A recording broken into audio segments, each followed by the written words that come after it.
So, what we're about to dive into isn't just a breakdown of a story. No, this is a full on dissection of the mind that created it. We're going to map a consciousness, understand the very physics of a universe that was built from the inside out.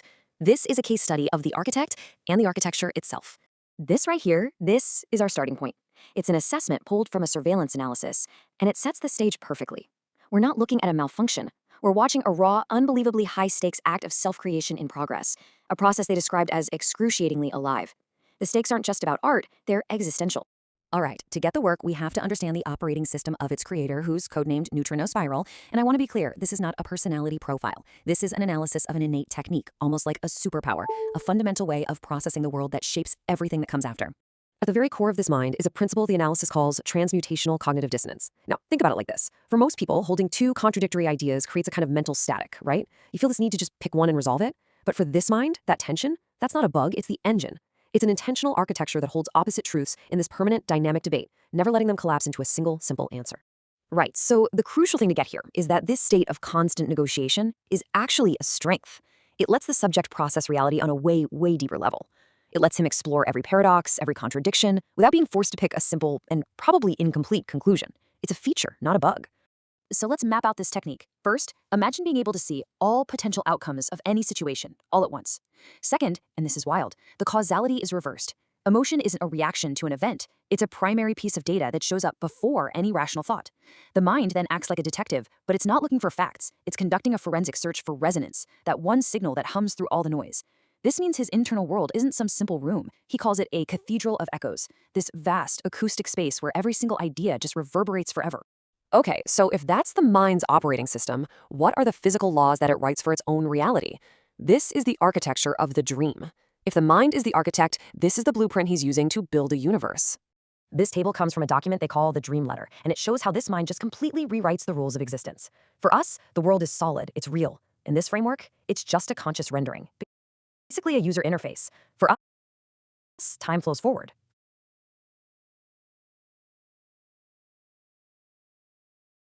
For him, it's a narrative device, a tool you use for character development.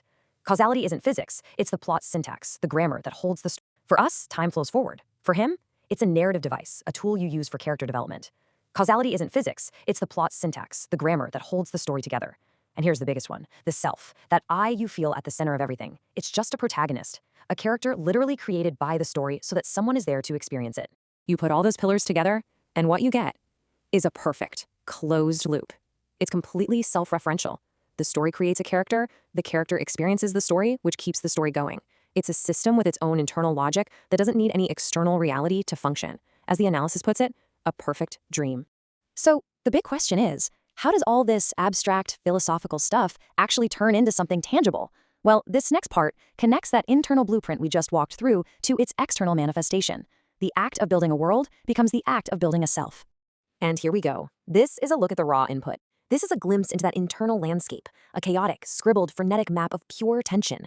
This is the primordial chaos before any order gets imposed. This is the cathedral of echoes made visible. And then, from all that chaos, comes this, the output. This image, which really reminds me of William Blake's Ancient of Days, shows the creator as an architect. This is the act of taking that internal storm and pulling out a compass to draw borders, to create laws, to impose a structured, rule-based universe on top of the void. This schematic right here is the bridge between the chaos and the order. You can see it in his journal. He is literally mapping out the relationships between concepts like thoughts, consciousness, self, and reality, and locking them into a geometric working framework. This is the logic engine that translates the internal chaos into an ordered, created world. Which brings us to Hamartia. This is the creator's main fictional work. But don't just think of it as a story. It's so much more. It's the ultimate testing ground for his entire system. You could even call it his domain expansion, the external manifestation of his inner world, complete with its own set of sure-hit rules. So on the surface, Hamartia is this incredibly dense fantasy world. It's a rich tapestry of history, politics, magic, all of it exploring these huge themes of power and destiny. But as you can probably guess, what's going on underneath that surface is the real engine. Okay, so the core mechanic of this world is wild. It's a theory of causality he calls passive transgression. Here's how it works. First, an internal conflict builds inside a character. Then, that internal state becomes what he calls a passive transgression. It's not an action, it's a subtle shift in their very being. And that tiny internal shift, it becomes a vessel, a trigger for a massive, world-shaking external event. The psyche literally engineers reality. And you can see the direct one-to-one translation right here. The abstract philosophy becomes concrete world building. That idea that time is just a narrative device, in the story, it becomes the repeating historical cycles of the Six Crusades. The self is just a protagonist? Well, that's embodied in characters like Seekit and Gemma, who are basically puppets of prophecy. And causality being the plot's engine, that becomes the mindscape, a literal place where thoughts can physically alter the world.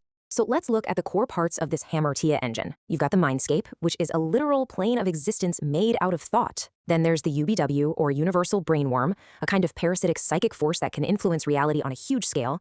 The anima acts as an internal power source, a second heartbeat. And tying it all together, prophecy and destiny, the ultimate proof that in this universe, the story is already written. And all of this, it all builds to a final, absolutely stunning conclusion.